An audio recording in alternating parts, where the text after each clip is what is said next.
Alright, hello?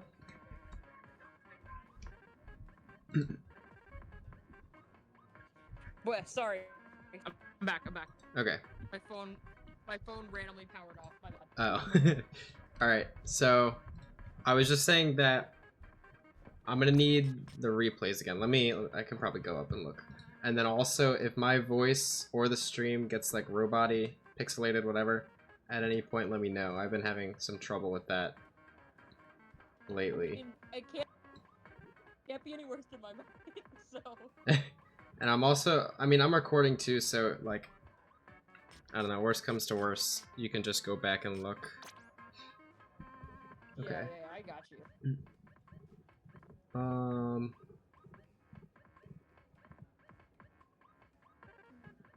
I can boost the replies if you need to put old stuff back. I got it now. Okay, cool. I'm starting with the museum game. Yeah.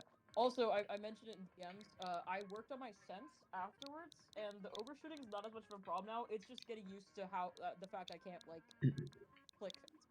But it's been going better, so... That's cool. I play on a pretty high sense. Like, I feel like even if you are overshooting, that doesn't necessarily mean that it's a reason to like lower your sense. It could mean that you just need to like try something else and just try different senses, see like what works best for you. If you like the lower sense because overshooting is still a problem even at like higher senses, then after some practice, then that's fine. Yeah, I think I'm gonna try to stabilize it around 3, because, like, right now the main problem I have is my hands are very shaky sometimes. Right. And I would equal camera. So that's like the big thing right now, but I'll figure it out. Okay.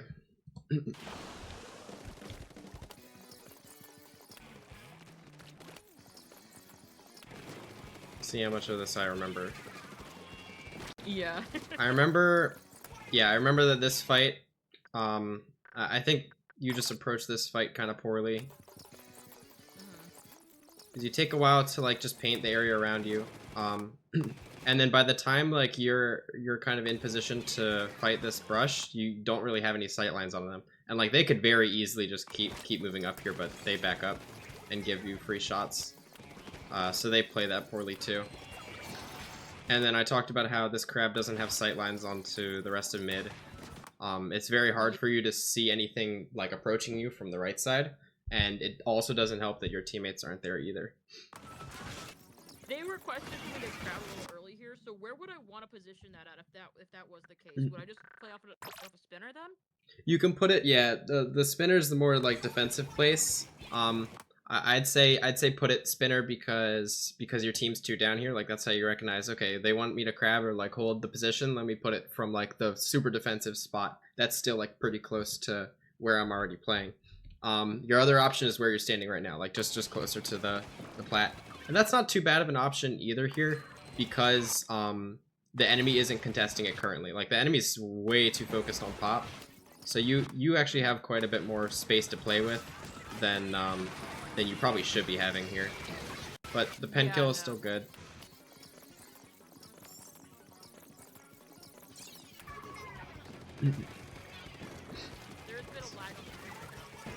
Okay, hold on.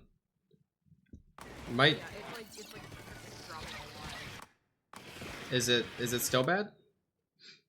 Yeah, it could be Discord though. Oh. It's just bugging a bit. I'll do that. Yeah. Right now. Okay.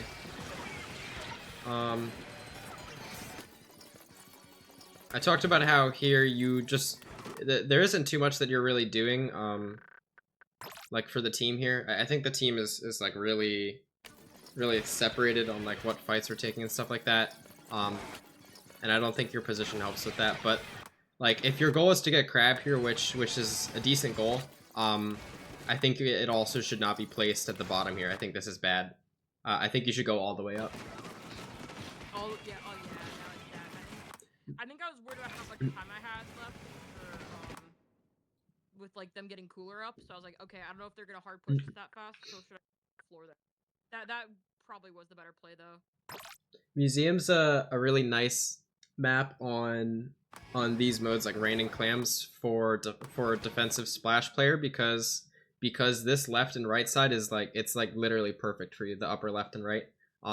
Especially the upper left. I think like just the fact that it hasn't been used yet is kind of crazy by anyone, not even just you. But like what's so nice about the upper left and the upper right is that you have a pinch onto basically everything on your plat. If like let's say you take the left spot where you already are, if the pen goes right, like you guys have basically all sight lines covered over everything and you know you're going to be actively chipping with Crab. So it's really nice to just basically take the opposite side that the pen does. Here you don't really have that choice though. The pen just decides to go left where you are, so it's like it's a little more awkward because you know your sight lines are a little more just focused on left, but it's not that big of an issue because you even here, you know, you still have some good like stuff to pick off, or try to at least. And then this is good. We can move a lot faster here. I don't think you need to be popping. Oh, because you're taking. Okay.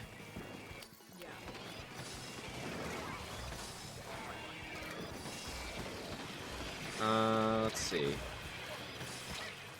I'm trying to stay away from the whales.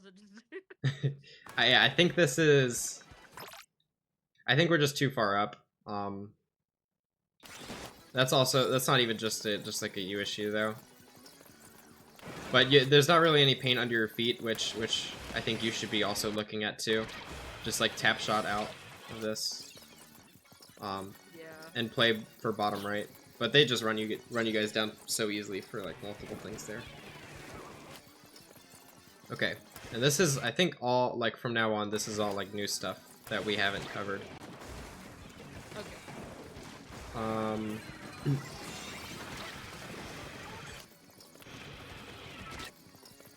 Okay, so you're again playing this bottom position, which I already said why I don't like. You're also stacking with the pen here, who's top left as well. But doesn't really matter because their team is just going for points, just like it's this thing I noticed. Good kill.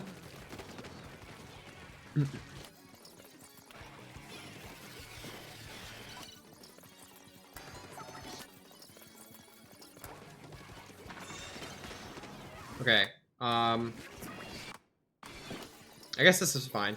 I would say like the thing is here that the pen can very easily take the rain. I don't know if they made a call to take the rain or not, but ideally you're the one pushing up to like spinner with everyone else and getting Crab up on spinner. What were you gonna say though? I do it after this, but for some reason pen was like kind of insistent that they wanted me to grab for a lot of things, and like the players that I'm playing with obviously have a bit more experience, so I'm kind of just listening to them in regards to what they want me to do and just trying to keep up with where I can. There's a moment where I feel like I shouldn't have grabbed, and it was the thing we needed to like ultimately get the lead, and I don't know, it was just rough. Okay.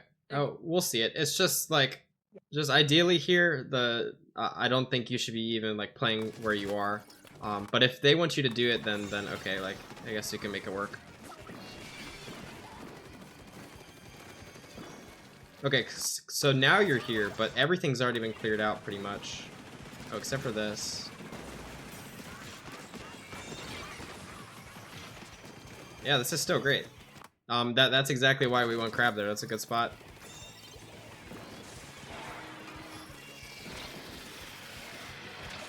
Okay. I think we get antsy here and try to take it before they get back, and they're like, "Oh, you should have held it." I'm like, "You lost people." Yeah, you're not gonna have another opportunity here to move in. I guess the issue though is that we do need to get to 26. So like, our mistakes here, they happen earlier in the push than you probably expect. Yeah. If we want to get past 26. So these two kills are great. I think going on the left here with Rain is pretty weak because there's a whale and stuff. I think you can be going top spinner, right. just to get a better view of what's going on. I don't really think you have any other decisions to make here other than just like small optimizations to this. What needs to happen here is like, okay, so we should go back. So this crab that you do is it's great because it gets 2 kills. The problem is that like the enemy team is staggered in such a way that this like actually kind of is good for the enemy team. So um because we didn't use our crab on like the initial push into here, right? The two teammates on the enemy team are respawning, right? And as they're doing that, you now pop the crab and get the picks. The problem is that now that they've also respawned, like your crab is obviously very meaningful here still, but your team still has to go through another fight to get anywhere, right? Like that's what this is right here. Um, which is why like originally I said optimally you're going up and you know clearing everything at the same time as everyone else, but now we've like, and this isn't just a you thing, this is just like the team thing where now we're at a point where we have to rush here. I don't think we have any other option because we had to take another fight and we lost it after we picked up Brain. um so it's something to think about. Like this is the consequences of us not all like pushing together, I guess, or you know, like half doing the push and then yeah. How we can easily fix this is just by, I mean, having the pen take rain. At least in that scenario, I think the pen should be taking rain no matter what. Also, I don't think your teammates should be going up as far, but that's not a you think so. I think the only thing you can do here is not take rain yet.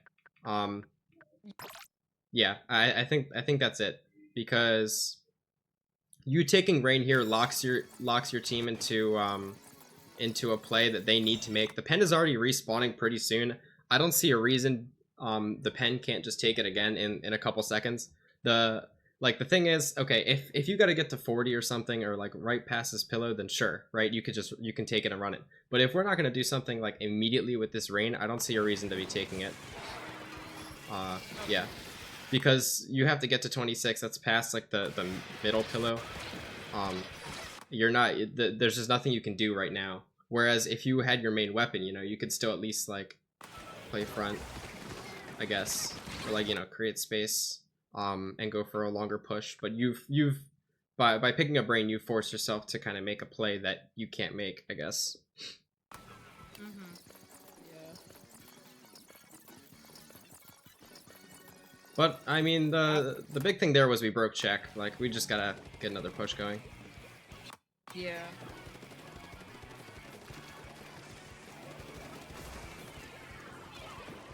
Okay. And Yeah, they just, yeah, I hate this fucking map. It's so bad. I made comments. I made comments with one of my friends' teams, and they would purposely stall it, like barely getting lead like that.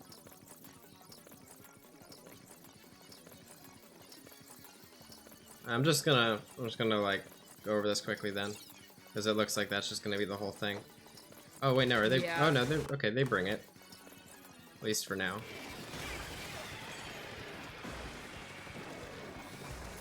They just played really hard, actually. Makes sense. Great kill. Good crab too for momentum. I'm okay with this. Only thing again though is it is stacking with the pen. You know, like the reason why they can just back up so effortlessly here is because the crab isn't on grates. Mm.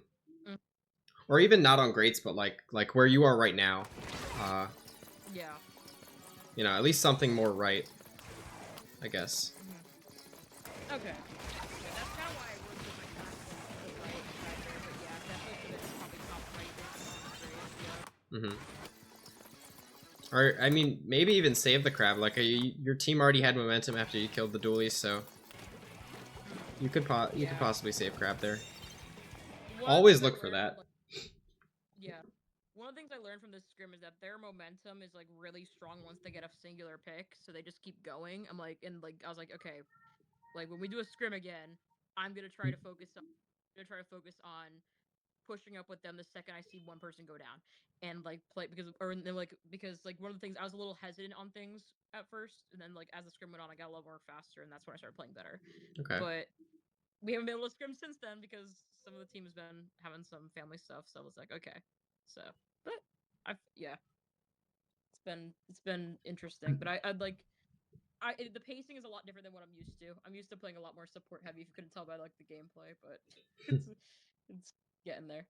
I think, well, for one, I think both teams are exactly how you described, where a small advantage can lead to like really big outcomes. It's not just your team. Your team, like both teams, just have insane weapons for like momentum moving forward, I guess. So it's something you need to be watching out for too if you are trying to like, if you're looking for a time to play more supportive, or when you can go faster, when you can go slower. When you want to go slower is when you're one down here 100%, because the enemy team just has so much going for them as well, just like you do. Which is also why you'd want to go, you know, faster if you get the pick, like you were kind of describing, or if someone gets a pick.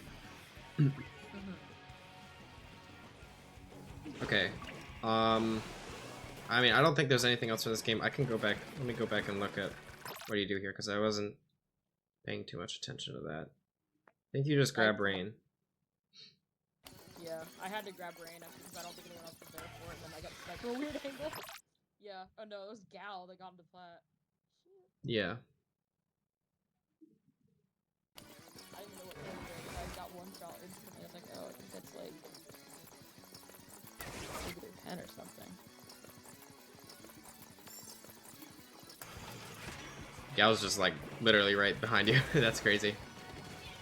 Yeah. Oh, he was. I didn't. Oh, did I not notice that? Oh my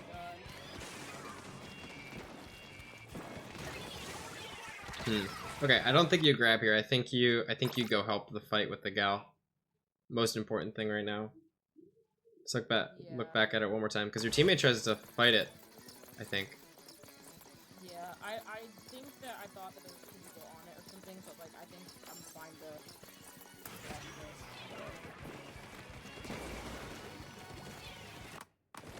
But yeah, no, the Trey moved up, and yeah, I think he just didn't process it fast enough, and then.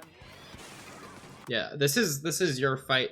It's your fight because you have time with Rain. Rain doesn't need to be picked up immediately. So yeah, you guys got time. Yeah, I think I just didn't check the clock and was way too stressed by that 20 mark. But yeah, that's fair. All right.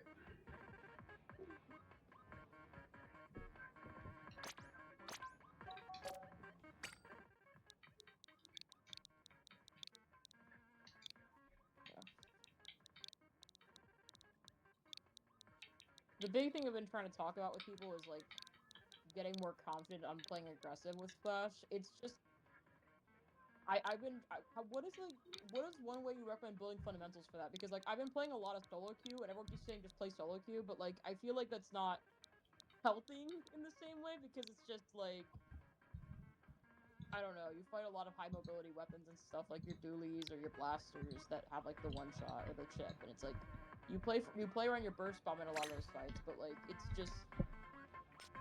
it's hard to like build that momentum in fighting. Like so a couple things. One, I would say that the most important thing is trying multiple playstyles, like with how you want to practice, going forward, because so if you just like go into solo queue and like dive the entire time, or like solely just try to play aggressively, I don't think you're gonna get too much value. But if you go into solo queue with like the mindset of wanting to like practice maybe certain interactions, or like just practice like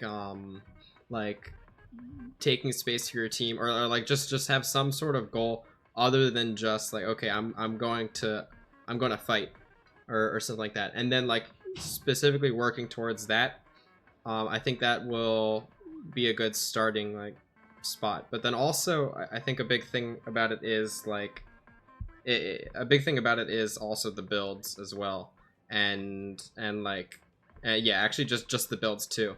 If you are going into solo with the same build that you are playing like even just like kind of supportive with, I don't think it's going to do too much for you unless you're specifically trying to like get better at fighting with that build or something. Yeah. I would try It's more- like different builds or just maybe more aggressive builds for especially for solo queue if you can. Mhm. And that should also help. Yeah, it's more so that right now because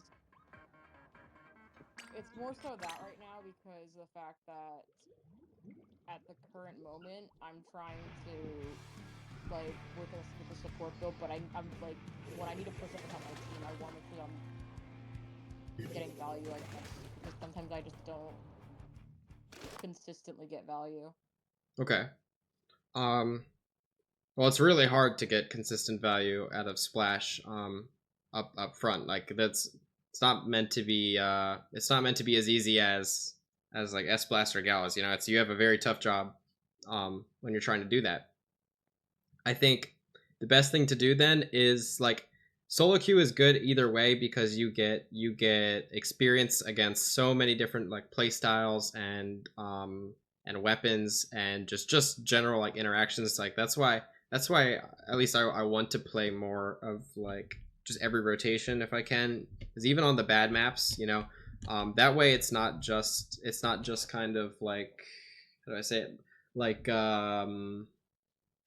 that way it's not just you defaulting to okay, this map I'm gonna play here because I do this every time. Instead it's more of like a an actual thinking process because you have so much experience on like all these maps, you know, if you keep playing solo queue. um it's not just like an automatic thing, it's like you thinking now about like your positioning, I guess, because you've had more just map experience and everything else. I think it's kind of hard to explain, but the same thing for weapons too. You know, if you are now you don't have to be like you don't have to be grinding a solo queue, but I think it is helpful because you'll get experience that'll lead to like just better judgment calls for everything you do. I think. Um, so yeah, but Okay. team based environments are also really nice too for that same sort of thing, except just more coordinated. Um, so both are useful like outlets for learning different things, but they don't teach you the same stuff, I feel like. And then if you want just general like mechanical practice, I think solo queue also works pretty well. One of the really nice things though is that about Splash is like it is super easy to practice with it in the training room because the training room like you can practice your aim pretty well, stuff like that. You can practice your movement. Splash is a lot of it is aim, so you know if you can practice transferring your shots from one target dummy to another, and then you know go into X rank or something and do the same thing, like that's gonna be very helpful for you. But it takes a lot of time. It's not this everything I'm describing. It's not instant or even like a weekly thing. It takes so much time, I I guess. know, yeah. I've been trying to get better about it, but it's been it's been kind of difficult because I feel like a lot of times I go in with the mindset in solo queue of like, okay, I want to focus this type of play. Like sometimes I'll play very like support heavy because like with like crab and stuff like that, and trying to get as many crabs as possible to see like, you know, how I can do on that. But then sometimes players just like you could adjust your playstyle like 10 times and still get the same player on your team and nothing ever works. It's like, oh no. Like like I had the same Gluga like 7 times in like a 2 hour rotation. It was like 7 or 8 times. And he went like hard negative every game. And I tried to play around him and see like what was going on. I could never figure it out. I was like, Hmm. I don't know. You gotta stop. You Like, gotta just stop queuing then, or wait a couple minutes. but I didn't. Oh,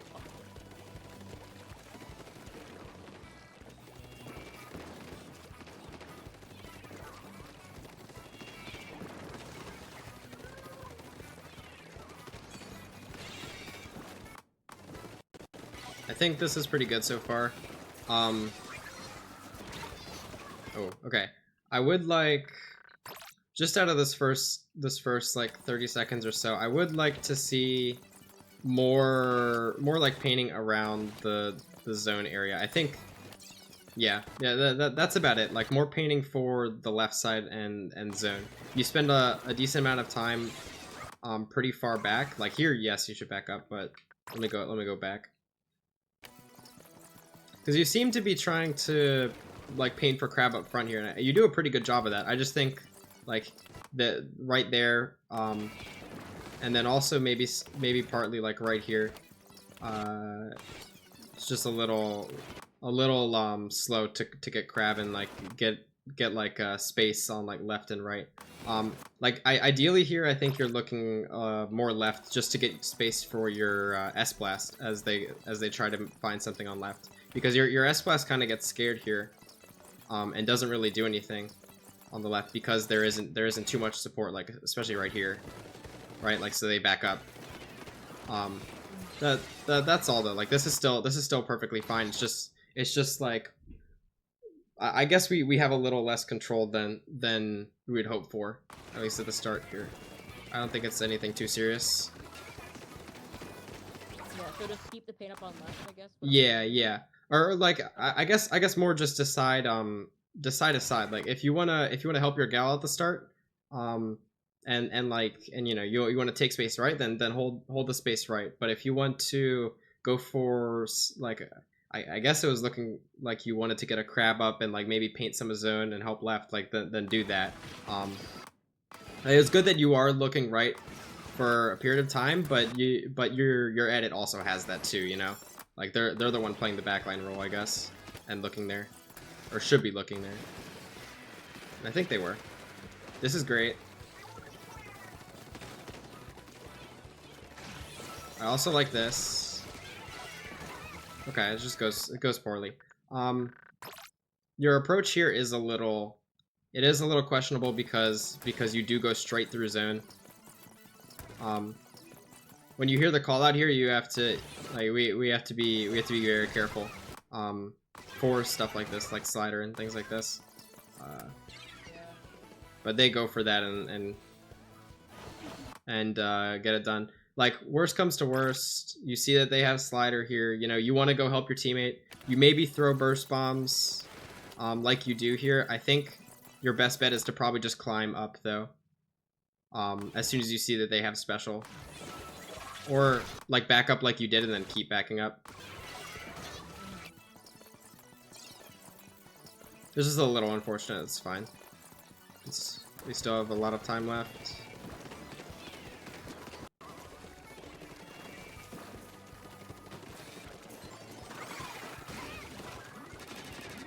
Okay.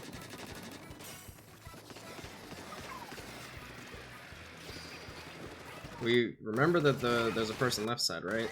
I don't think we do. Behind us right now.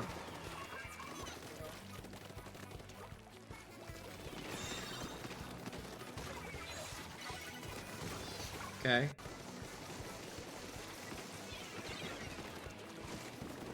I think a lot of your mistakes are more like optimizing stuff.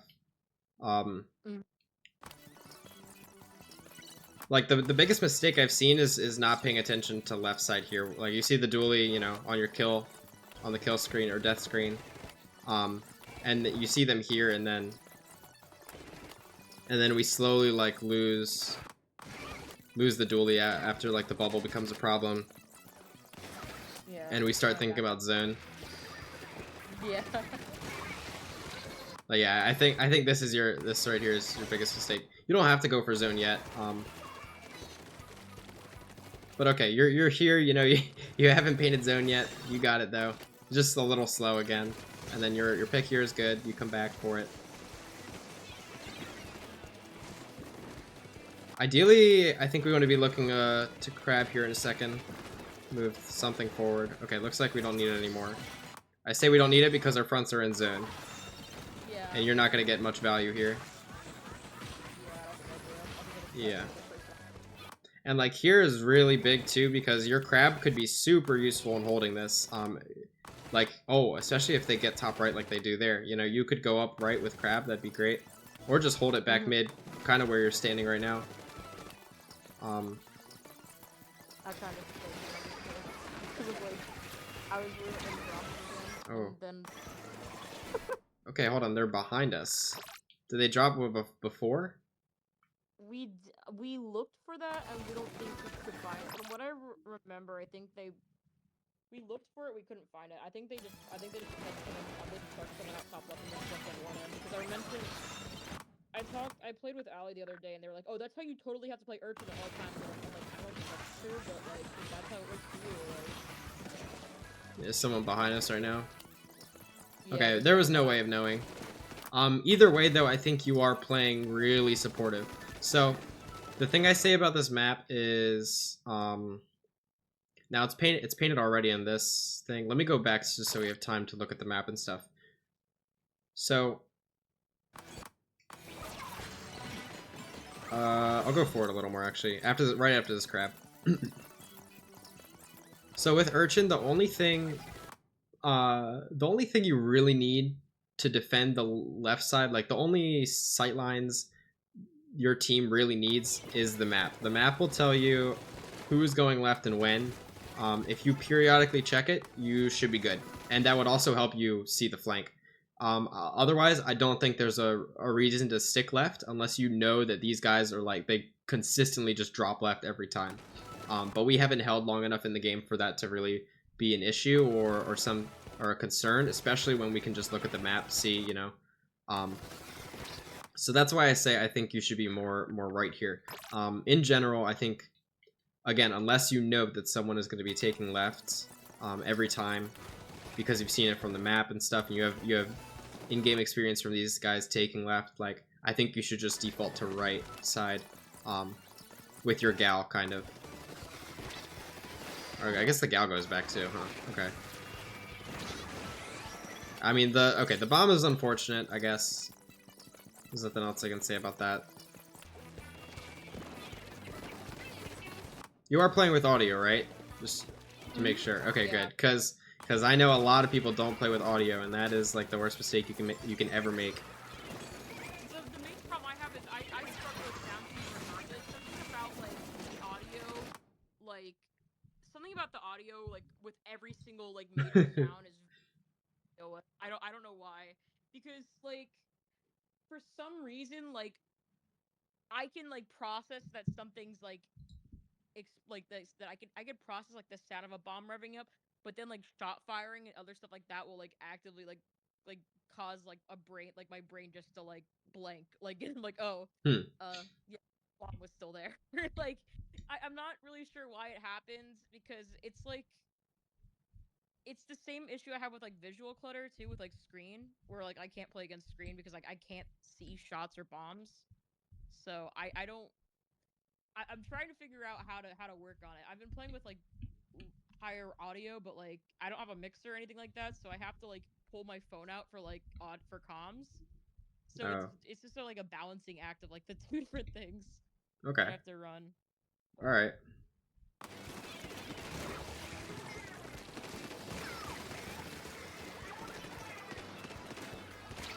Whoa. I don't like how much we give the pen here. If you're not gonna go after the pen, don't play in their sight lines at least. Like they just straight up missed 4 shots on you when they shouldn't have. You know, better pen is hitting like the first 2 shots. Like even those 2 shots they're hitting. But they just miss everything. Yeah. You gotta be careful with that. Okay, I like this position a little more. Yep, we notice. Okay, that's fine. Should be crabbing. Nice. I think we swap targets a lot here with the crab too. I would just say, like, you have chip on the pen. I think you can continue chipping on the right side. Ideally, you're also looking at your map here. Your map is going to tell you where at least 2 of these guys are while you're chipping. and so you can keep tracking them. Because there's also no threats during that time. The hammer was just used, so you should be okay to just like open your map and check. Okay. I need to get. Yeah, it's exactly like Expo or something like that. Mhm. Okay. This is difficult here. We have a really tough position. I think you can look for left. It looks like you do. Okay. I mean, not too much to say about that retake. You were in a bad spot originally because your teammates were 2 down, so I think that's okay. Well, one thing I am noticing a lot of though is that you are coming back to like clean up, but it's after your teammates have already like dealt with whatever it is, so not too sure if you need to be coming back for even like stuff like this. Like it might be better for you to just get into a position with Crab, or just, you know, like take space front, because now we have to go into this with a lot less space than we could have. Like that's the reason why you almost die there, because, you know, we're not looking front, we're all looking back. Yeah.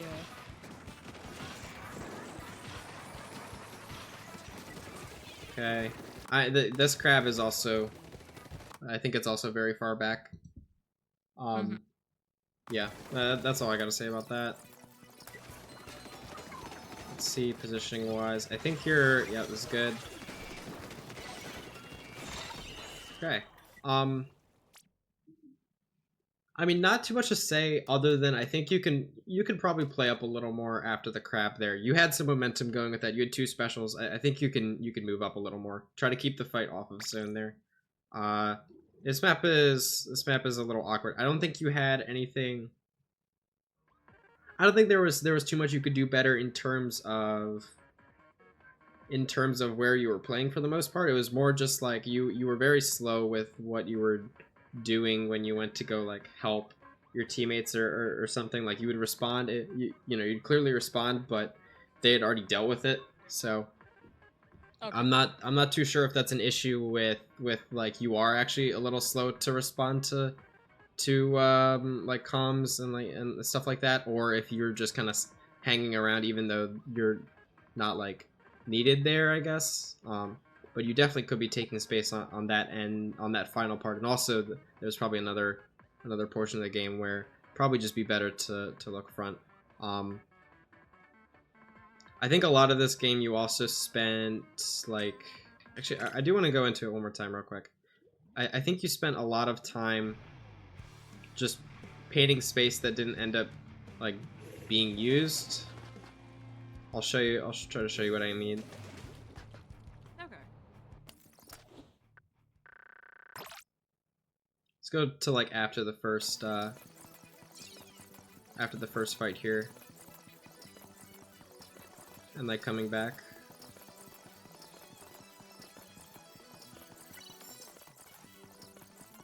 This is okay, right? It's right here. Yeah. So this happens. This is okay. You guys obviously lose full control because of that play, but like, I mean, the only thing you can do there is, you know, recognize that they have slider. We have to be careful. But here, yeah, here, so this whole time, right? Like, and this is also just in general. I think the left side is pretty weak for you. So just with how I've seen you play the left side of Urchin, like it doesn't seem like you are too certain of what you should be doing, I guess is what I'm saying, or is what I'm thinking, because like we'll play left side here and then like, and you saw it with the pen, you just like play left side and then either not deal with the pen or just go somewhere else, I guess, and rotate. But like here as well, you know how like the enemy team was flanking you. A lot of the reason is because they had this top left spot. You talked about it. Like I think it would also be pretty helpful if you moved them out in this spot as well, or at least like put some pressure on it. If they go for a fight on you here, it's very nice for you. I think a little more can be done in like this part right here, and then also when the pen comes up towards the end. So I'll go back there as well. I want to see if you can actually fight that. It was way past this though, I think.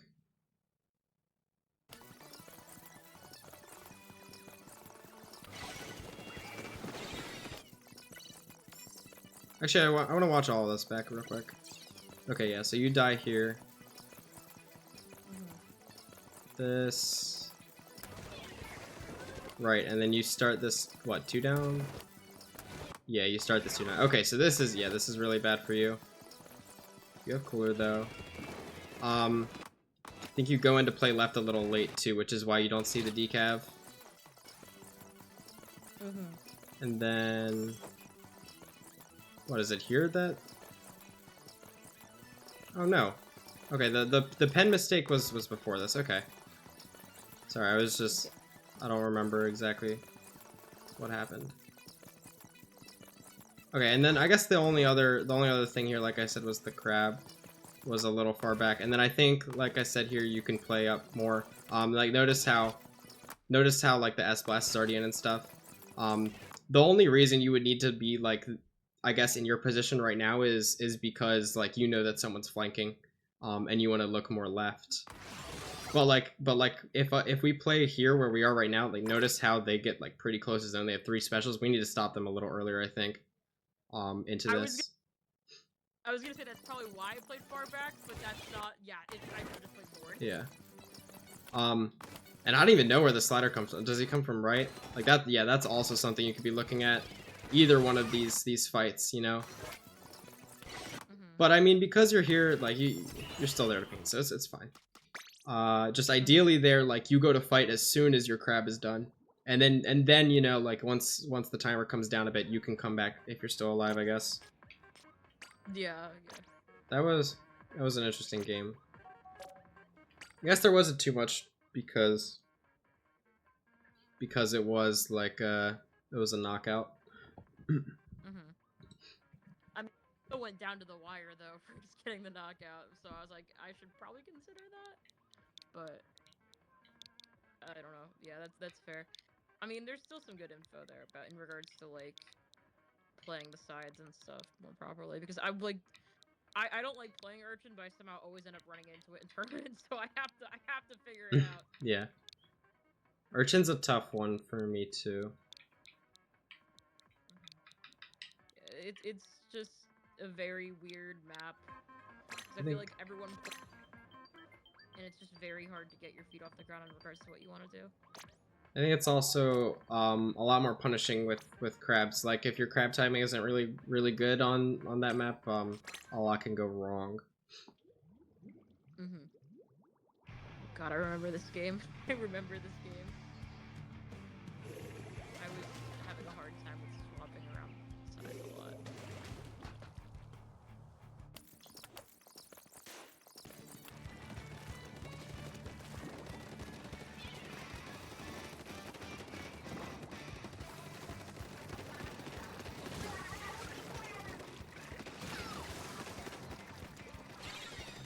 Okay, so again here, I don't think you are very invested in the fights that are going on.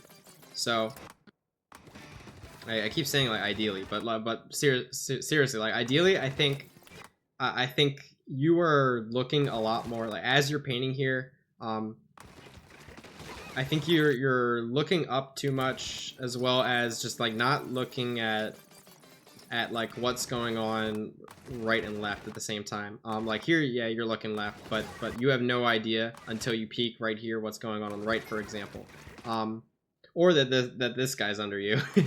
So that's the only thing. When you, I can very clearly tell though that you are pretty focused on like what you're painting, but I think that is one of the lower concerns as you go forward here. Like the lower concern should be what you're painting, I guess, and more like what you're looking at, I guess. Yeah. Because, you know, by the time you get into position here, into a spot where you actually can see like what's going on around you, everything that's already happened has pretty much already happened, right? Like, all has happened Yeah. very quick. But there wasn't much for you to do about it because of like what you're looking at with your painting. You know, you can't see anything that's going on right now. This should have been, if you wanted to paint this should have been painted like as you opened up here, like right here. This, you should be painting left. You know, but now you like turn your camera, look at that, then you look up. You have no sight lines on anything in zone right now as you look up here. I think it would have been better to just like look forward as you painted this, because you're still, you know, painting most of forward, or get on the box if you really want to. But it is good that you are looking to paint more of zone here. Like, you take this position, this is a great position for you. It's just not all of it is like purely focused on the enemy team that's about to rush you, and I think a lot more of it should be focused on like expecting them to come in a lot quicker than it seems like you think right now. And I think that's it. Like, they totally focus on getting early crabs and stuff a lot more, and like I think I think I fucked up on accident and dropped early, and I was like, okay, I'm gonna like quickly go back and like throw a burst bomb at that, and then go back and like I tried to like course correct very quickly, despite and it like completely fucks up where I'm looking at. So yeah, I mean, you can very easily go for early crab here without even painting like the left like you do. And we can see how much charge up that gives you. Like, it is a decent amount, but like you also still have this plat to paint, you know, front zone to paint. There's a lot that you could be looking at, and you do look at it. It's just I think a lot of it is like not really efficient or like well managed, I guess. Like it does kind of seem like we're maybe thrown into this like, oh shoot, wait, okay, I wanted to do this, but I did that, so now I have to readjust, like you're saying. So I think it's important that we have a game plan going forward, and like we practice it. You know, if you keep practicing like certain rollouts, you should get a lot better at like at knowing your surroundings when you go into like you know, the next 15 seconds of the game and stuff like that. There's super crucial moments. Okay, so then leading on to from that point to this point, right? So we have this spot with the crab. I think it's, you have a goal. Your goal is to move the person right here. but we flicked back. Yeah. So I think it's tough. So here, when you try to look for the Tetra right, they do have a lot of options, and not only that, but they have a lot of options to back up. But also, your teammate on the left is they go like far left or something, but they don't have too much control, and you can kind of see that just for a split second right here. I'll show you exactly where. You can see right, hold on. When you turn right here, you can see that like the enemy's coming in. You might not be looking at that, but they do have all of zone as well. And so this crab now puts you at a spot where not only are you still kind of threatened by like the person right, and like, you know, the person, the pen as well, but you are also now threatened by the person left. And yeah, you know, you like, the thing is, you're kind of half paying attention to both sides. Ideally, we're paying attention to like one side first and then the other side second. The only way to really do that here, I think, from your position once you pop crab, is to drop right with it. Yeah, yeah. I didn't see the hammer glowing either, because the frame they got it. I just noticed that, but I didn't even know they had hammer. So I tried to rotate it, insta pop. I'm like, oh, okay. Like, I thought time to contest right, then I just actually did, even though the mini was there. But there was two there regardless. So. I think this is just like an awkward interaction where you're kind of just looking back and forth. No, I agree. Okay, this is good. We're moving left. I like that. That was. Okay. I mean, okay. That was some rough witness. Oh my god. I I mean, I didn't notice it either, so I'm not gonna say anything about it. I think it's okay. Like we're back in with Cooler as well. We should be okay here. It shouldn't mean much. We have. Okay, now is not the time to be contesting left. That's the only thing I have to say about this. Like, if we want to play right defensively, like in the way you're doing, you start moving into left at like the worst time, because now when you move in left here, your teammates are dead. So yeah, we don't want to be committing anything to this, anything at all. So it's good that you back up. If you want to, again, I guess it's maybe a bit of like this thing where it doesn't seem like you're very decisive on, or you know, yeah, actually just that, like it doesn't seem like you are, because you know, if you want to go play left, now is the time to go play left, or like in a second here, like as your team is pushing. But you know, you let them kind of die over here, and then now you go left. It doesn't make too much sense. Ideally, we're going left when they're in the fight to hold it, you know, or like before they have to fight to hold it. So I can see why you stay right here because of the guy top mid, and that is a valid reason to stay right, or to stay right. I don't think that's like I think that's fine. You know, if you want to stay right here, that's good. It's just we can't both like give up the position we just had as well, by going left here and then coming back in. I think we just need to stick right if we're gonna stick right.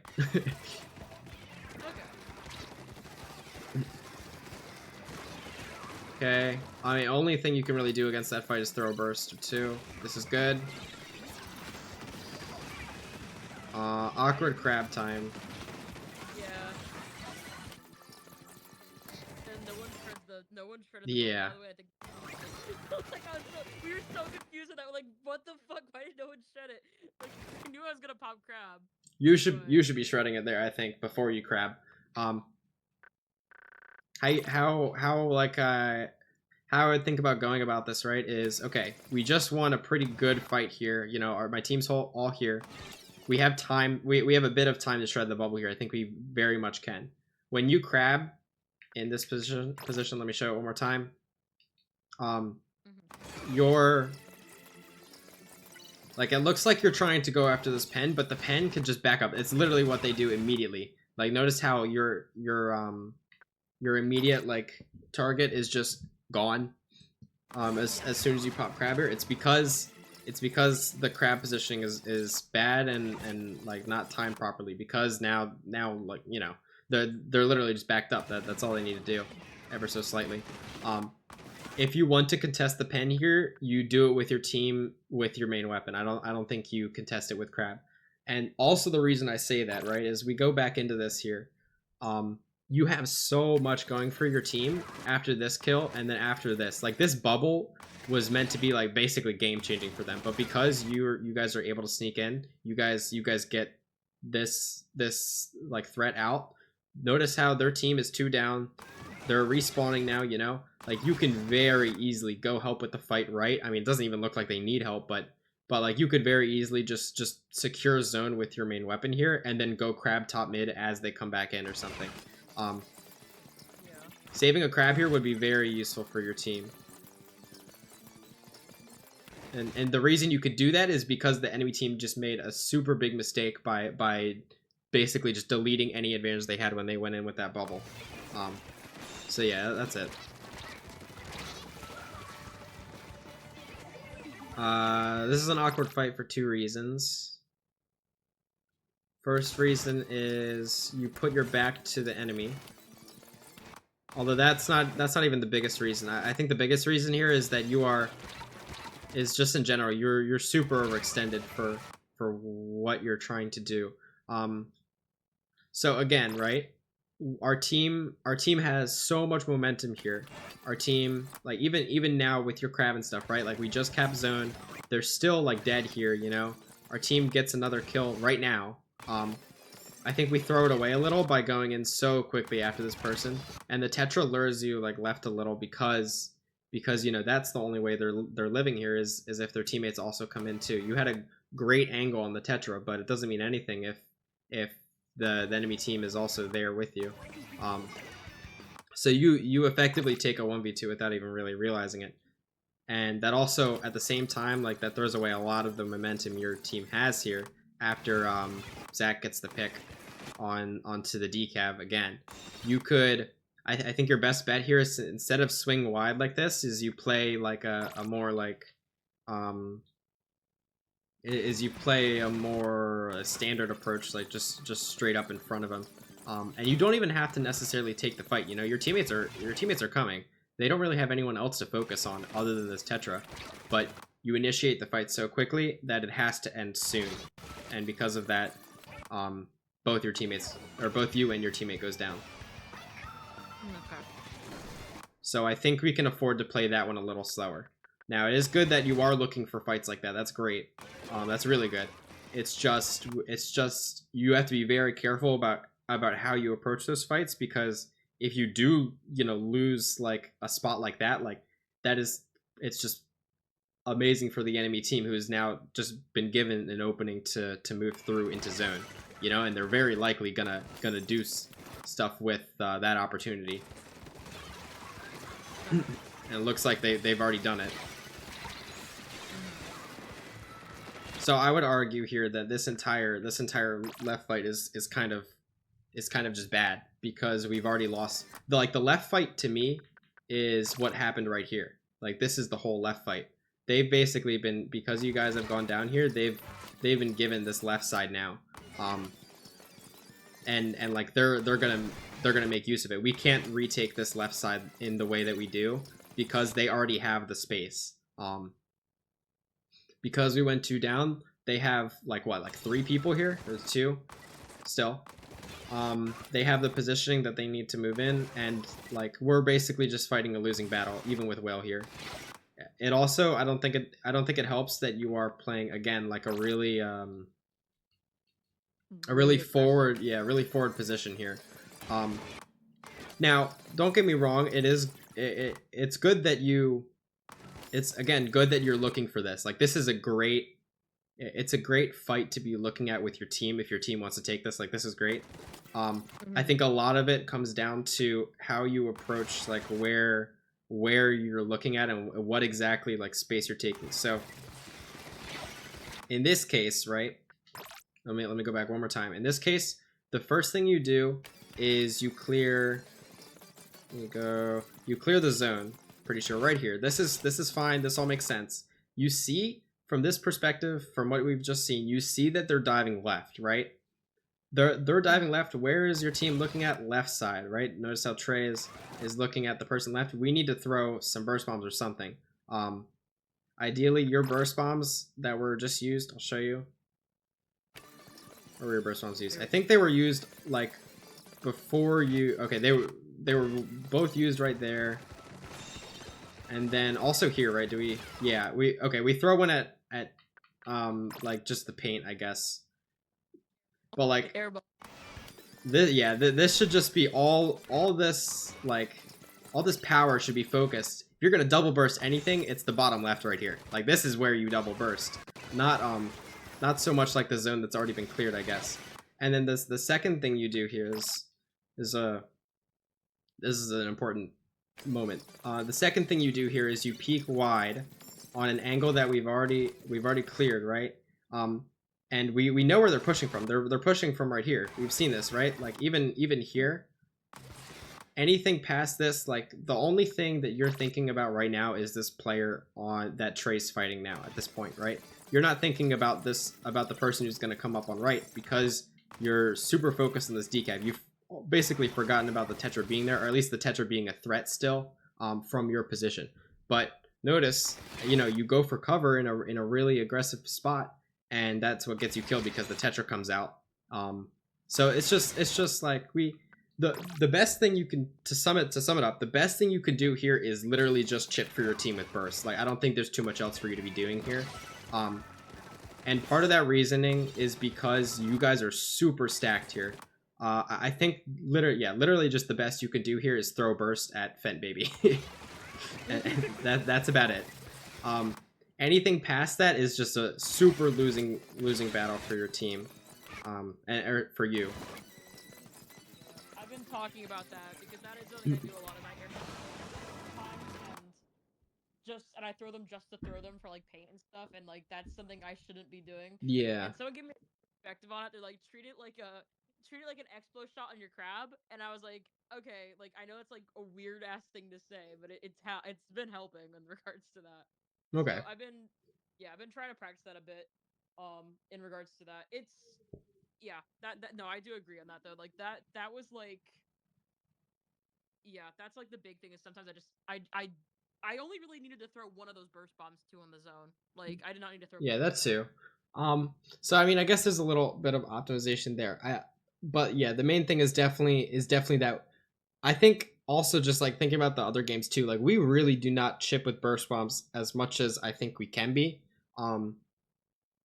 That being said, though, like you don't want to be just throwing burst bombs at every opponent ever. I think the middle ground is always like the best in these types of scenarios where we want to be chipping when it matters, right? So when it matters is when our teammates are fighting, our teammates are already fighting them, or our teammates are about to initiate a fight. Like that is when you want to be bursting the enemy. Just bursting the enemy. That your teammates are looking at. Don't like.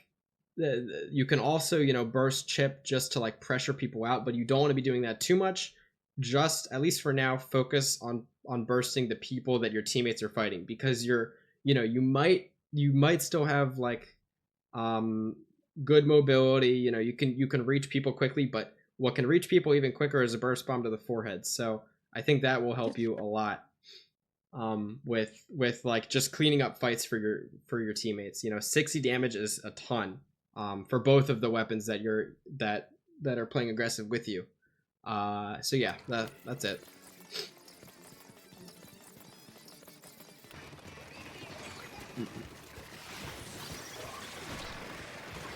Okay. We've crabbed here like every single time. Yeah. I think it can work. I don't think like the situations I've seen it so far, I don't tend to like. I think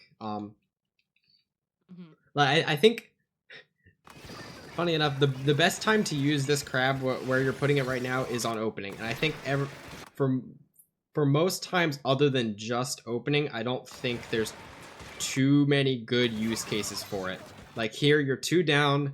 Crabbing is okay, but crabbing here, like you have again no sight lines on anything other than the guy you just shot at, and that's it. And then even then they're out.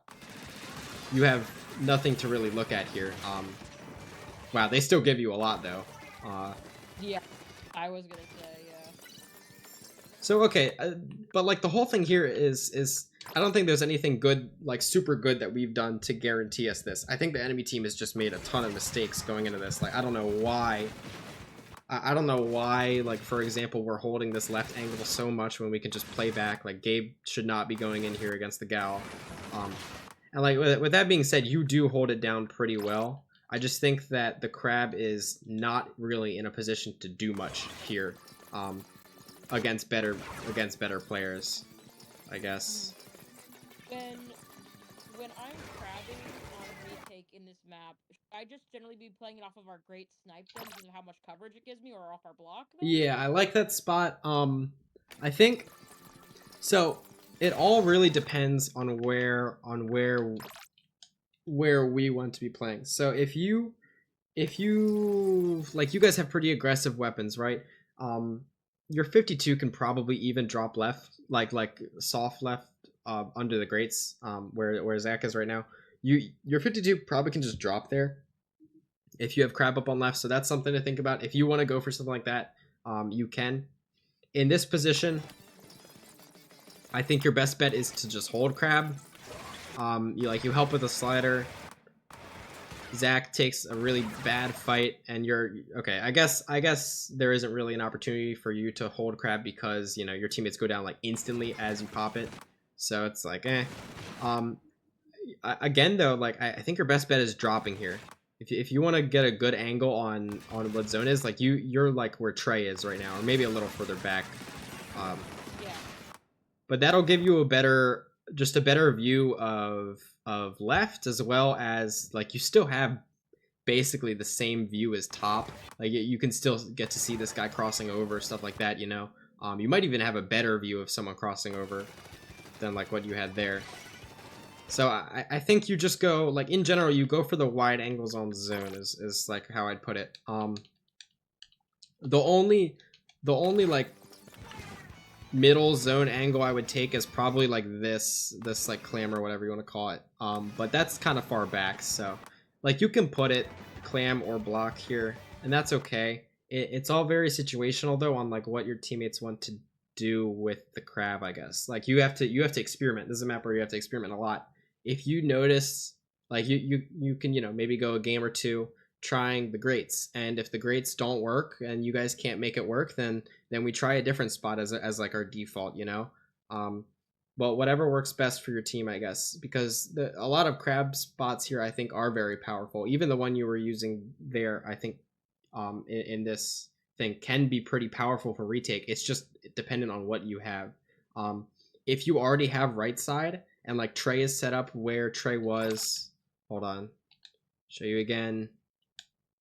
If you have right side, for example, and Trey is where Trey is right now, like this becomes a much better crab spot because the right side is fully dealt with by Trey, and you have like sight lines on left and anything Trey is pushing. But like at the start here, this is not a good crab spot because we have no sight lines on anyone, and there's no one helping us as well. So I think in general your default crab spots are the grates and probably the clam. And then from there you can go, you know, like, okay, if I have more space to work with, I might want to go up to box, or if I have more space right side, you know, maybe Trey's already gotten a kill on right, maybe it can go far right. Stuff like that. It's very dependent though. You gotta just practice all the angles. Okay, let's go back to you. You should fight this.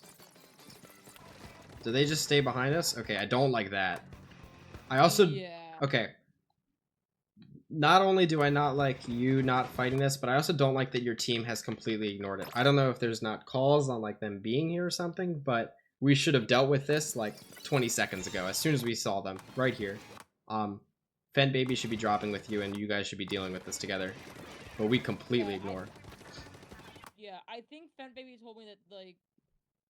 I think Fent Baby Snivo. Snivo told me that... Ah, Snivo. Yeah. Like they wanted to handle it, but then like I was called into left side or something like that, and like they're like, I can handle it, so I went to pivot, and then I still try to keep an angle on it, and then I realized like, oh, Snivo's getting fucking rushed because he got this headshot thing. Like, we weren't 100% sure who it was. I think that was funny, just that there were two people there. Yeah, this is rough. It's rough because we literally just let them get into zone without anything, without any pushback or yeah, whatever. Like when you go top here, you basically just like give them the signal to go in. Same with Snivo. Like by playing left zone, you just give them right zone. And so now, okay, like we're just in such a bad position to do anything against these guys now. And like the thing is, you aren't in a bad position when you start this off, you know? You're in the best position you can be to fight them. Right, let me go back a little more. Right here. Like this is the time to fight them when the enemy team also isn't there. You know, like they're 3 down, Tetra's behind, let's just go for it. You're both here. So yeah, I think this is like everything that happens from now on is literally just because of that.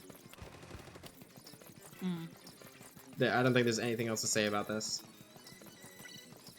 Yeah. Okay, but we're retaking. We can go in a lot quicker. Yeah, this is... Okay, you do go in pretty quick. This is fine.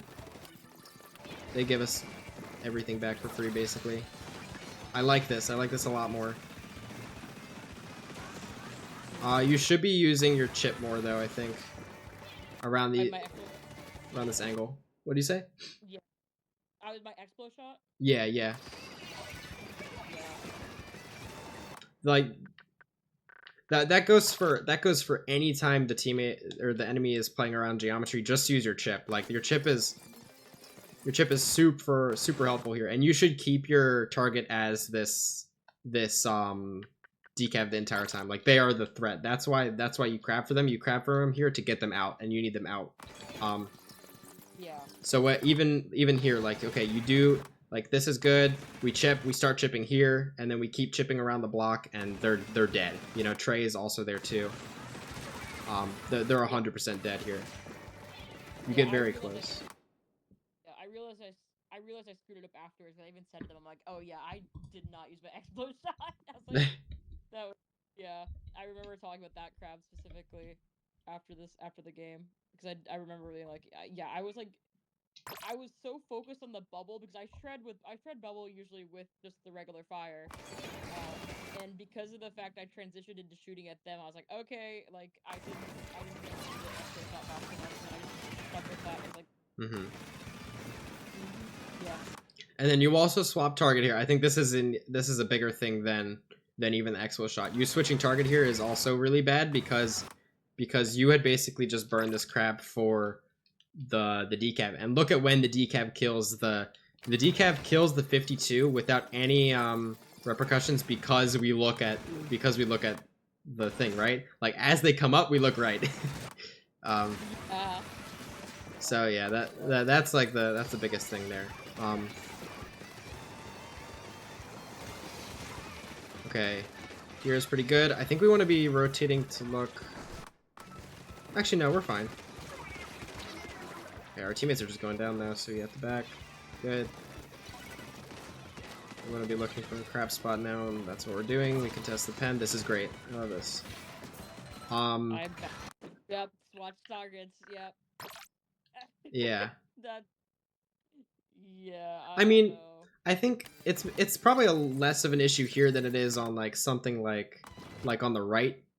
And I can kind of maybe explain why. Like the reason I think that is because like here you actually have multiple threats, whereas before it was literally just the decav. The other guy didn't even flank or anything. So here I think it makes a little more sense to switch targets, but still like you got chip on the pen. The pen is like open. I think you can probably still keep shooting a couple more times at them. Because this pen is very killable here in this position. Okay, and then here. Okay, again though, this is more of the thing where okay, we only really have one target. There is a person under us, but we don't have sightlines on where they are at the moment. So, I think you should keep tracking the pen here 100%. Because like okay, if we think about this in the most like logical way, I guess is if you are swapping between targets, like look at these two targets, right? We have the pen and then we have the person Trey is fighting like under, right? If you're constantly swapping between the two people, you are not gonna really like you're gonna just get less shots out and less I guess just less shots out because like we have to swap between looking up, looking down, you know, and they're decently far away from each other in terms of like crab view. So I think you just stick here with the pen at least for a little longer until they back up fully, and then we can like fully focus on the person below us. But like this middle thing where we go from here to here and then back, like yeah, it is pretty rough. And then again right here, right? Like we hit this and then we like we're effectively just looking at nothing now, you know, for that last like shot and a half. So yeah, I think that's also a lot of it. You miss a lot of chip, a lot of pressure with that.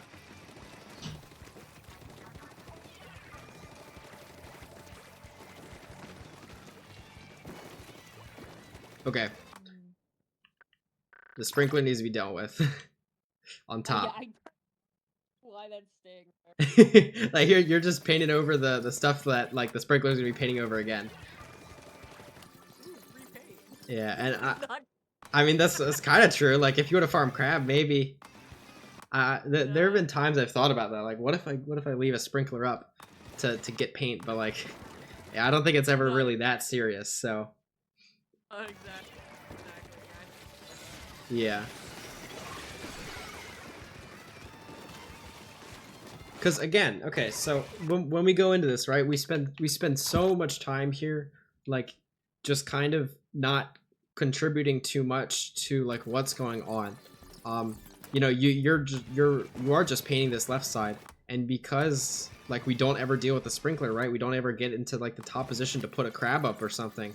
Like we're just here, we're still like kind of at this point painting zone, and then finally, right, like after 15 or so seconds, we're up here in a spot we want to use crab. But what's the problem? The problem is that they're coming in at this point, you know, like it's too late. If we wanted to play this top position and get a crab up, it has to happen like 15 seconds earlier. Yeah, clear the sprinkler and get at the top. Yep, and then like you can even just burst bomb for paint or anything. Like this is good because you know you're actually like you're painting up stuff, and then everything from here on out like is just time waste. You know, you're not painting anything, you're just moving through. Nothing's getting done really by you here. And then when you come up, you know, now they're all already in zone. You have to drop back down. I mean, your team still salvages it, but like a lot of time is wasted here. Okay, the fight goes poorly. That's a big fight to lose. It's okay though. Let me go back and look at the fight. Like if we want to get into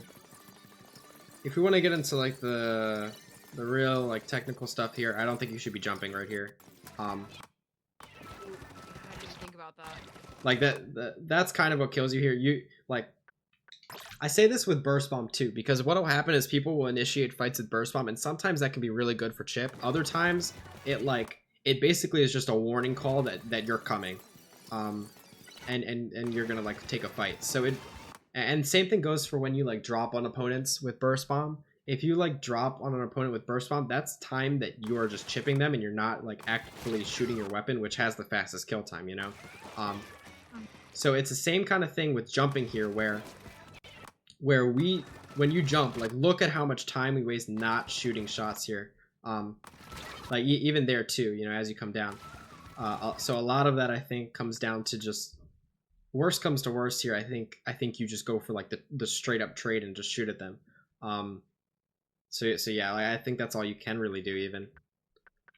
One more other thing about this is that you do not have much ink going into the fight, and I think that's just from like kind of poor management of your ink tank going forward through this, right? So we get this kill, we burst bomb for no reason, and then we shoot at them for like maybe like half a second before they come in, or a half a second more than we need to before they come in. Well, one more thing. This is like tiny. This is tiny though. I don't think we should be looking at it from the right side of zone. I think we want to be keeping this fight off of zone as much as possible, because the only way they get momentum here is if they really like kill you on zone. And it doesn't sound that impactful, but I promise you that like your death on zone is like one of the worst things that can happen as a splash, because it's just more control for the enemy team as you already are going down. So it's just really bad. By putting this fight on zone here, you know, like not only are you giving them, you know, your death on zone here, but also like you have no angles to play around. You're just betting that this player, that you're just gonna be able to kill this player from the jump in, you know. So yeah, that's all.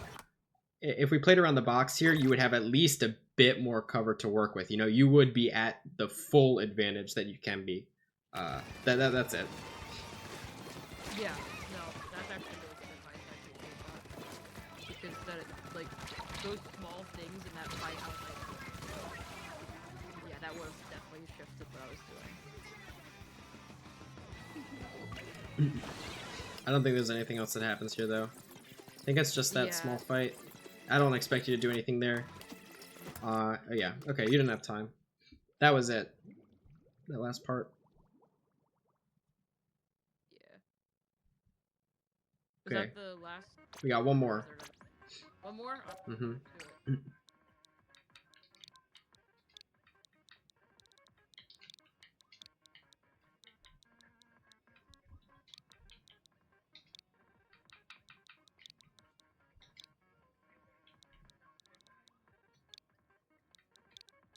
I don't remember what this one was. I think I may know. Alright, let's see. Ooh, wait. Sounds umami. Or not umami, mahi. Mahi. And I'm trying to remember what happens on this one. I've had a couple different convos with people about this map a lot because it's a weird map for retakes sometimes, depending on how you guys are pushing it. But Yes, it can feel like the best way I think I have to describe it is the left side can feel like very hopeless at times, even if you do have crab up, because like the left side is kind of just a lane, and then the right side, like, it can be good, but I feel like that's more like solo stuff with crab. But like let's just look at how you take it. So this. I like. Well, go ahead. Yeah, I've had a lot of conversations about this angle because I know it is very closed off. However, I don't know, like, I feel like I enjoy taking it because I feel like I'm able to support the fights on right safely while also contesting the snipe. It's just, I don't know. Right. So the first big thing to realize about Mahi though is that you do not have much space to paint for crab, right? And what that ends up leading to is the space we don't take with this is the space that the enemy takes, and a lot of that comes from the left side here. When we go back like this, we have to realize that we've given our enemy a lot of what's going on left. Like if they're pushing up on you or anything on left side, then this position with crab can be pretty awful to try and like manage both sides. I think the only real solution you have against this is to kind of go where Zach is, maybe a little further back, a little further left, just so you can see it. This position in this scenario, I think is perfectly fine from you though. Why? Because the entire fight is going on right, so it's not really a problem if you have left close off. Like this is good.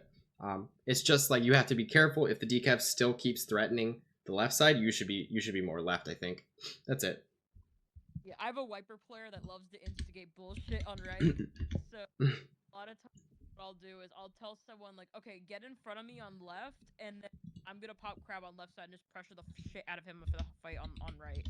And it works a lot for how we like to do it, but it's definitely not the best play a lot of times because sometimes the front out and then we're like, oh shit, like I'm open, and then or he dies like way too early. I'm like, uh-oh. like there's just so many like factors that can go into it. But we like that rollout a lot, so it's like those things I just generally should like quickly learn how to flex to a lot more. Yeah, I mean it works. It's another thing where it's like super dependent on the game state, I guess. Like that's kind of always what it is with crab, because crab is so like if even if the enemy team has like one special, it can just completely ruin the crab, right? So like everything needs to be kind of taken into account for, as much as possible at least needs to be taken account for every time you crab. Even like up above here would be pretty nice, you know, like up on the like orange thing. I don't think that would be too bad either. Any of these spots is pretty good for this position. It's just if they are contesting left more, we just need to watch out for that. Okay, I don't like that we are looking left now though, and it's for this exact reason. Yeah. I thought maybe there, and I saw I tipped him for like a fuck ton, and then I didn't get it. Like to me, the reason you play the spot you're playing in right now is to look for right. But like I notice, let me go back just a little more. But I notice right here, you look left with crab, even though the fight's going on the right. You know, like Trey just died. That's a perfect time for you to kill the decav. But we look left, at space that no one is. So it makes me feel like left wasn't as clear as we thought it was. Like you didn't know how clear it was, I guess.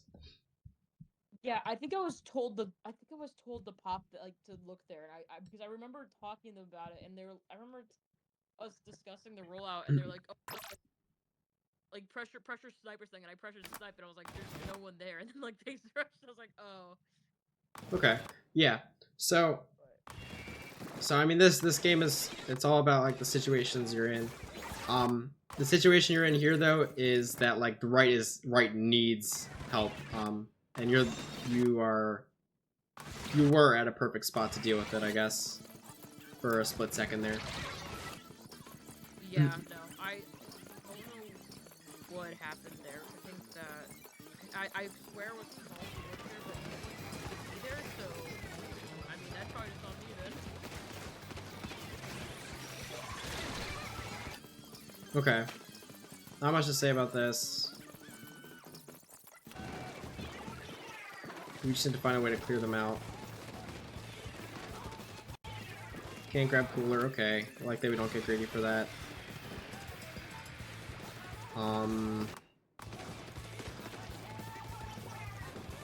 I don't like how we're not looking at what's in front of us. Like you're looking forward while still not looking at what you're actively about to take space into. For example, right? Like you see this, okay, you know, we see all this here.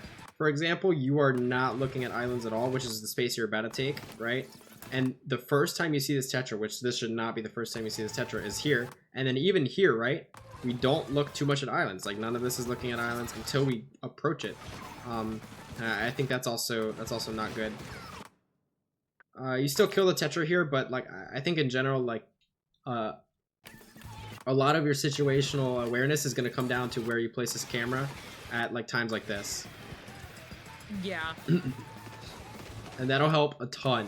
If you just look at where you plan on going, you know, like it's good that you are looking at like, you know, what Trey's fighting, see if you can help or something like that. But you have to like look at where you're going as well here, and like that fixes any problem you're gonna have against the Tetra here, because you know you have crab, you can be ready, a little more ready for it than this. So yeah, but you still get it done. Here we want to be looking to help the left side for a fight. Awkward angle. You just give the decav a lot of space. I think you could be playing a little closer to the block.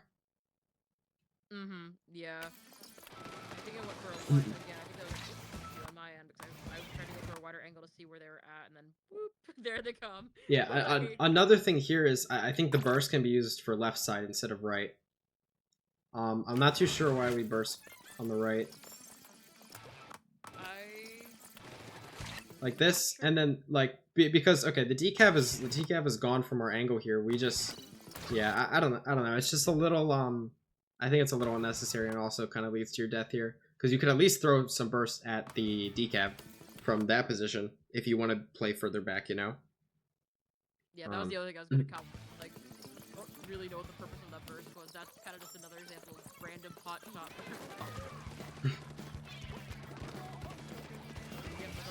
Another one. I mean, we're getting crab. We have a goal. This is good. Yeah, I think it's fine here where we're trying to get crab.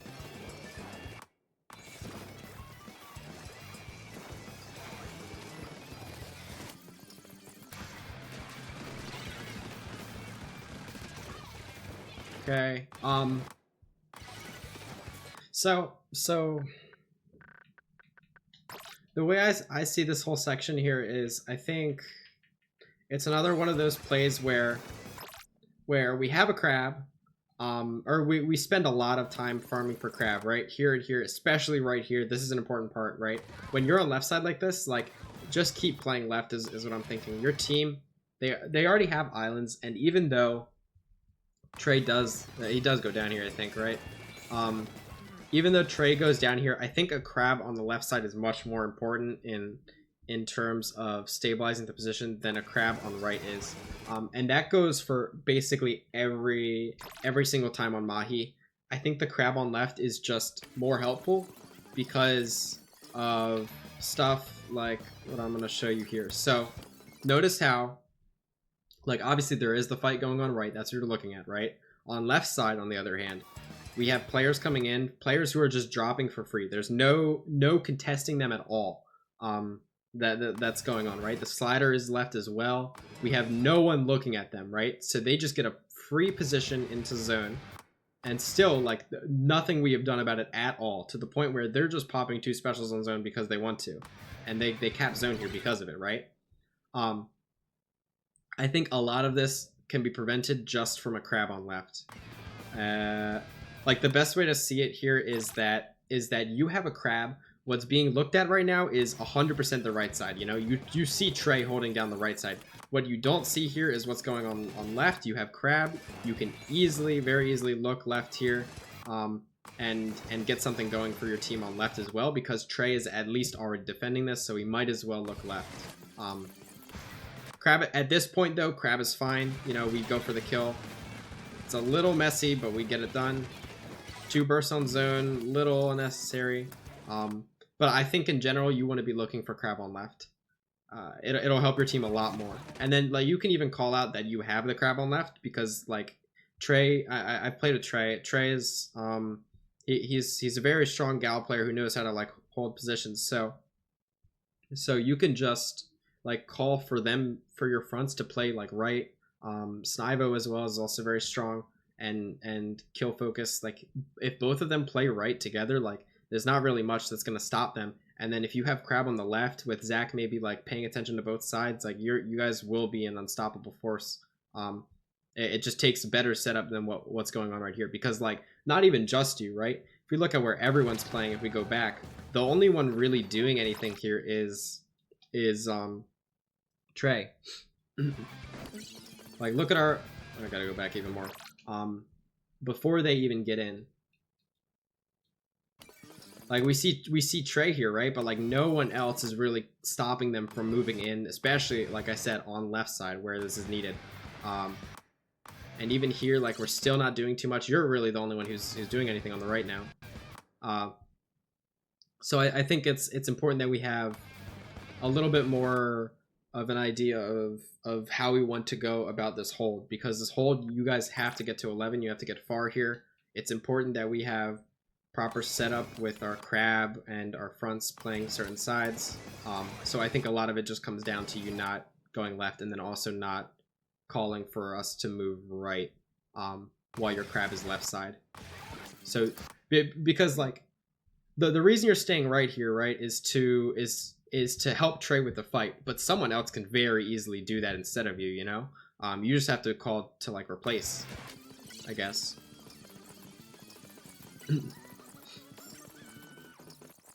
But that's something also that I've done a lot of, where I'll call for crab left and then for someone else to play right.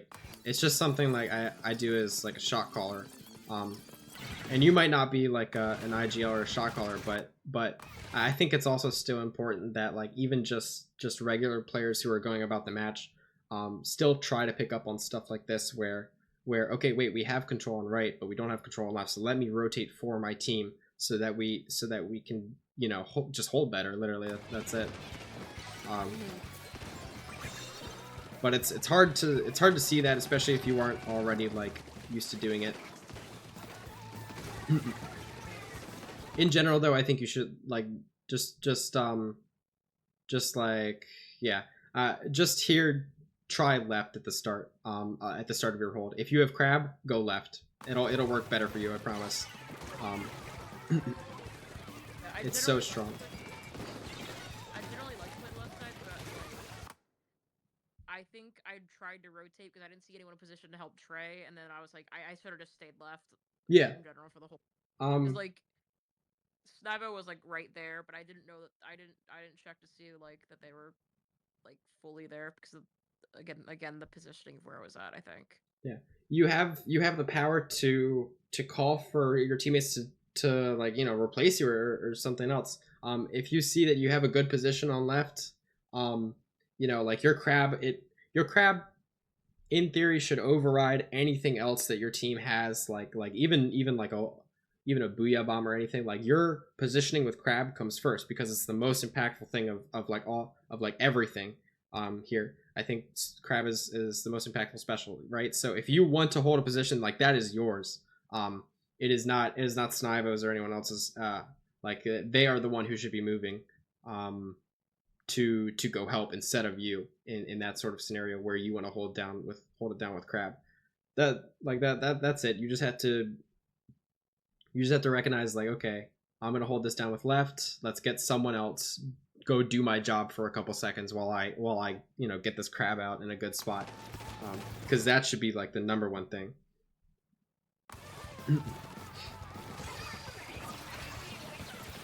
Yeah. This Okay. was Hold on, I gotta go That was- back. that was very unneeded from what I'm seeing right now.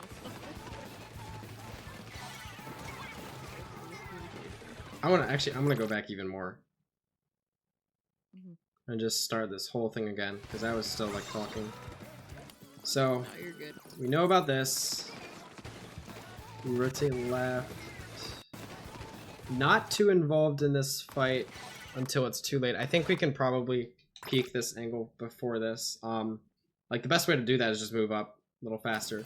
Notice how, I'll show you here in a second. You take the snipe here. Trey and Zach are already up. I mean, Zach's dead, but Trey has a great angle, such a good angle on the decap, right? Like you swoop in on the left, this guy's dead. If you go in any faster, this guy's dead. But it seems like you just kind of hesitate a little. That's okay.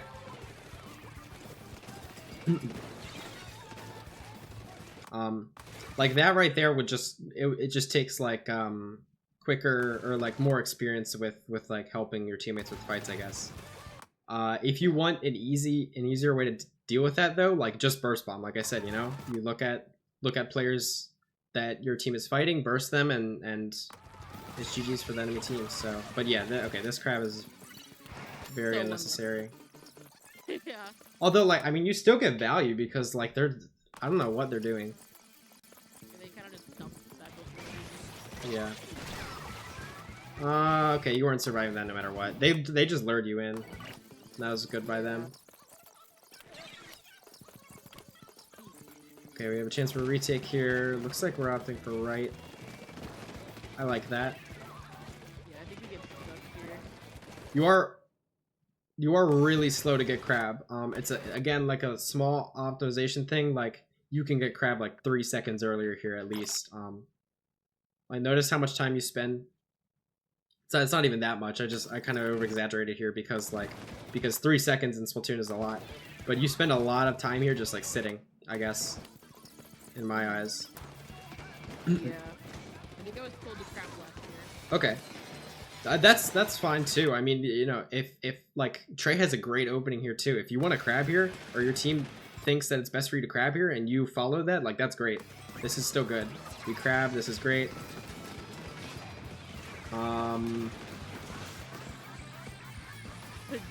Our targets are a little odd here. Again. Yeah. Hey, that I was like, oh, this target swapping killed one of the.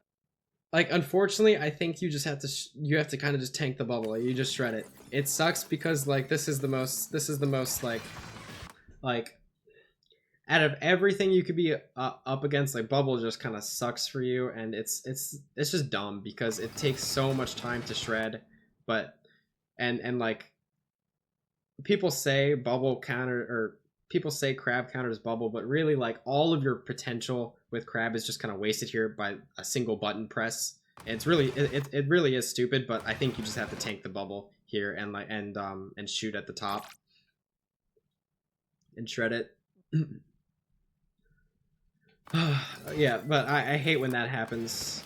It is something you should be aware of, like that you might, okay, if the decaf has bubble, we might just need to, we might not want to shoot this lob shot. That way we're quicker into shredding the bubble because we expect them to pop it. But yeah, the target here is definitely the bubble first. Your team's momentum was just destroyed though, because like I don't think any of us saw the bubble coming for some reason, when at least one of us should. One of our fronts, not even just you. But Yeah. I think that's about it. I mean, you have,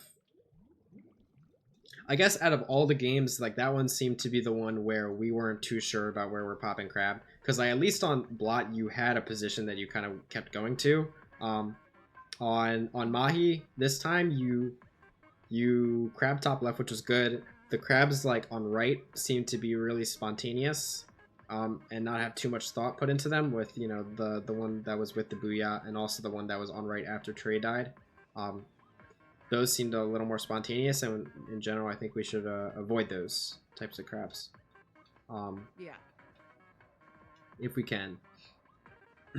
I think that's about it.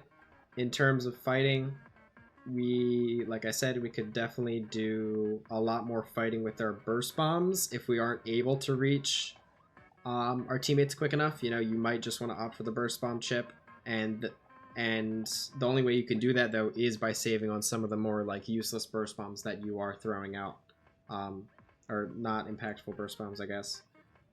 And in terms of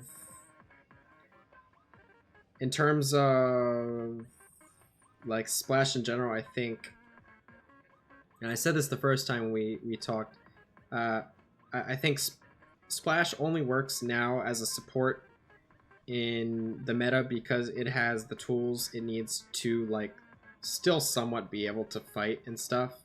Like you don't see much Junior right now, for example, or yeah, I mean like weapons like Junior, right, where their whole thing is like support, like it's more than just shooter weapons, but like Swig too, like full supportive weapons you don't see too much of because we are in, and we have been in for so long, a fighting meta that even if you are playing a support, like even if same goes for Pen, same goes for Edit, right, you cannot just like you can no longer just special spam in the game, and you're not special spamming.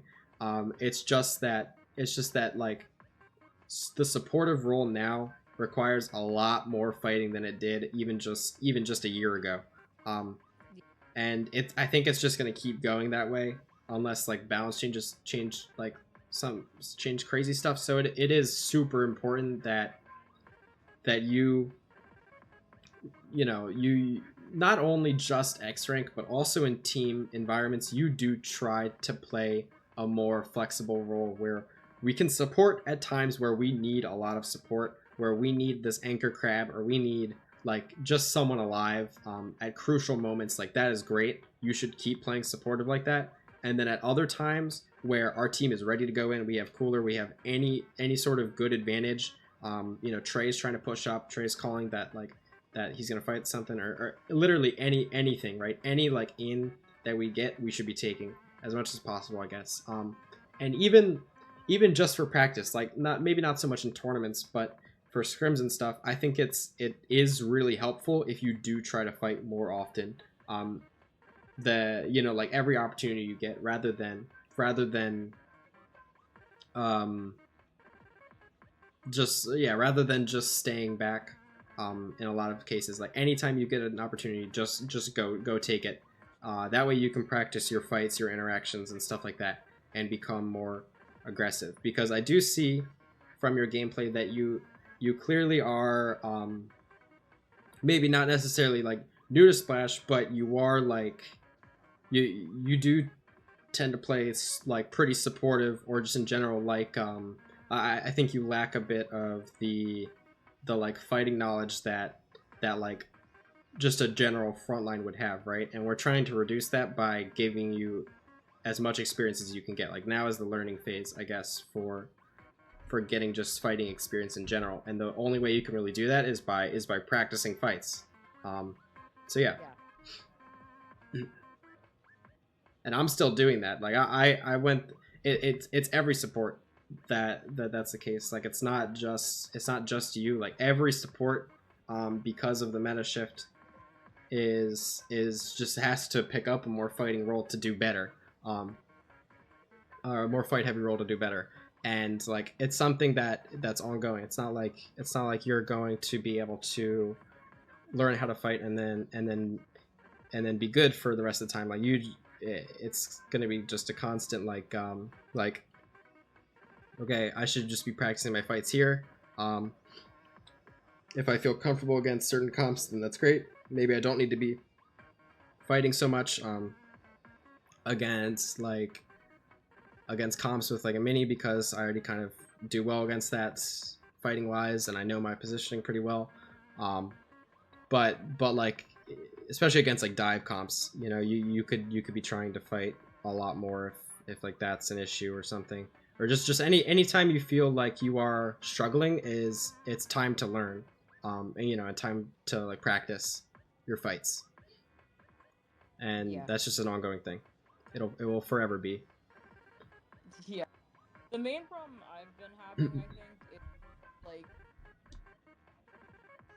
finding pickups and stuff like that because I I ask around and stuff and like because like I feel like I'm getting better fighting experience when I'm playing with different people, but I just seem to struggle to find pickups consistently. So it's like it's one of those things where I've been taking it into like solo queue and eights as much as possible, but I'm not sure how much that's gonna really push me to learn the team fighting is the big thing right now.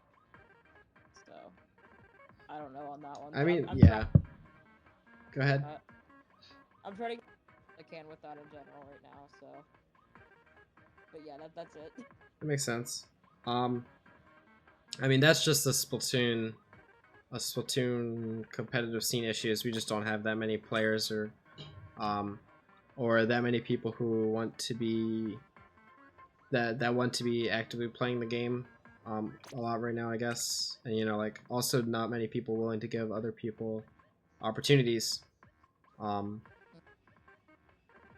So yeah, that I guess that's just an issue with the scene though. Like I've been having the same issue for a while. My most recent like serious team that I would actually consider was like literal years ago at this point. Even like I had a team recently that was named Artifice, but I wouldn't even consider that one very serious because like we just lacked Yeah, motivation. I know Fox too, so I was aware of a couple different things with that. Yeah, I don't know. I've been trying to give people shots where I can. I mentioned I don't know if I mentioned this to you specifically, but I did esports stuff with my college for a couple of years, and my director was like, "Hey, can you get this kid like some like resources and stuff to get into comp?" Yeah, sure.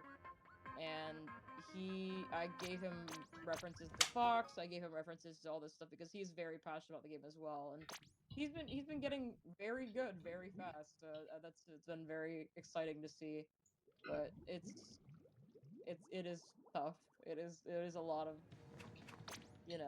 getting out there and reaching out to people.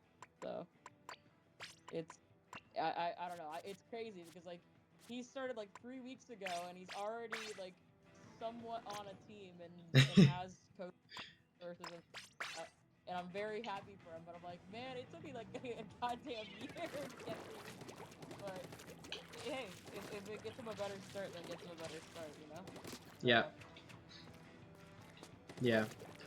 All right. Well, I mean that's all I got for you. If you want to send more games, we just gotta schedule things out, and I can you know, either watch them live with you or do recorded sessions. But either way, this one will be.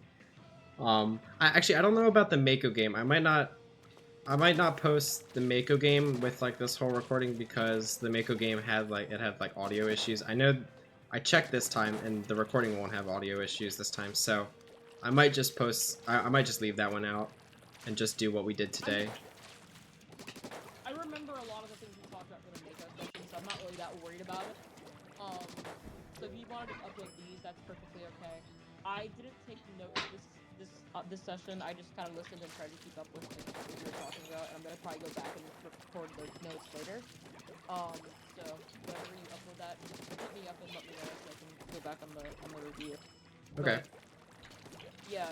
Are you okay with looking at solo queue games, or would you rather just do stuff like this? I gotta point out my own flaws here. I think I can give better advice on like team comp related things. I gotta be honest. I don't think I'm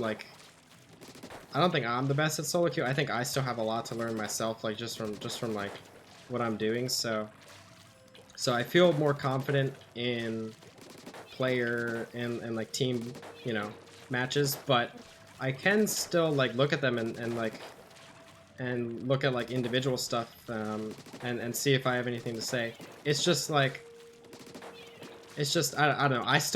I lack a lot of that solo queue knowledge compared to like other things. Like I have like 7,500 wins on Splash or something like that, and like 6,000 at least are spent in PBs scrimming people.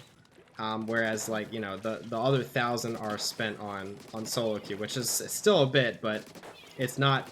I don't think I've done nearly enough solo queue compared to like my peers around the same level as me, and it's something I need to do, and I'm starting to do more of. So my peak is 28, like 25 in JP. Nah, mine's only like 2,300. That's like that's the same problem. I got into one of my teams last season, and he didn't really play that much. But I caught up and beat him, but it was like I don't know, like for some, I think also part of it too is Splash just feels really weird to play with someone. Yeah, it really does. It's very, I mean, Splash in general is very map dependent, and the good thing about comp, about like when you play, you know, just like in a team-based thing, is a lot of the really crappy maps for Splash are gone, but in X rank it's not the case. You can play some really crappy maps for Splash and X rank, so. I'm tempted to get on this rotation because it isn't that good. Like Bluefin is, I don't know how to feel about Bluefin as a Splash map. It's I think the way I'm taking it this season, or like, yeah, actually just straight up the way I'm taking it this season is I'm going to be playing like as many rotations as I can eat. Like, I'm not gonna think about maps too much because I think, like I said in what was it, like the Urchin game, is we just want like as much experience as possible, not just you but me as well. Experience is everything, so yeah. And funnily enough, like the way that I climbed last season was by playing the weird rotation. Because for some reason, whenever I played weird rotation, it felt like people gave more of a shit than the people playing like Haggle and stuff like that. And getting like better players like that, I was learning different angles a lot more. It just felt more productive in general.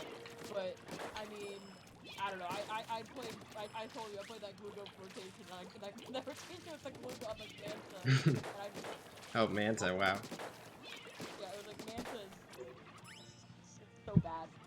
It's so bad. But yeah, I like just genuinely tanked like 300 points in one rotation. And I just kept going. I'm like, yeah, this is probably not a good idea. So. You can also see by my level, I just realized I'm level 148, but like a lot of people are like level like 300, 400, but I just spent all my time in like PVs. It's something I regret doing. I mean, it was good that I have like team practice, but I regret not playing more X rank just in general, like even in Splatoon 2 as well. Because I think it is at least a little helpful. Like there's no way around it just being at least a little helpful for just general experience of like literally everything you can think of that could happen in the game. So the whole like, this is my personal thing. I'm not too big into the whole like XP matters thing, but I do think it is a very important like aspect of like trying to get better and improve it. And I'm trying to get into that a lot more. And some days are just like, yeah, this is it's probably better if I just so. But it's been a process for a little bit now. And I don't know. I've been trying to like reach out to people and play more in tournaments and stuff like that.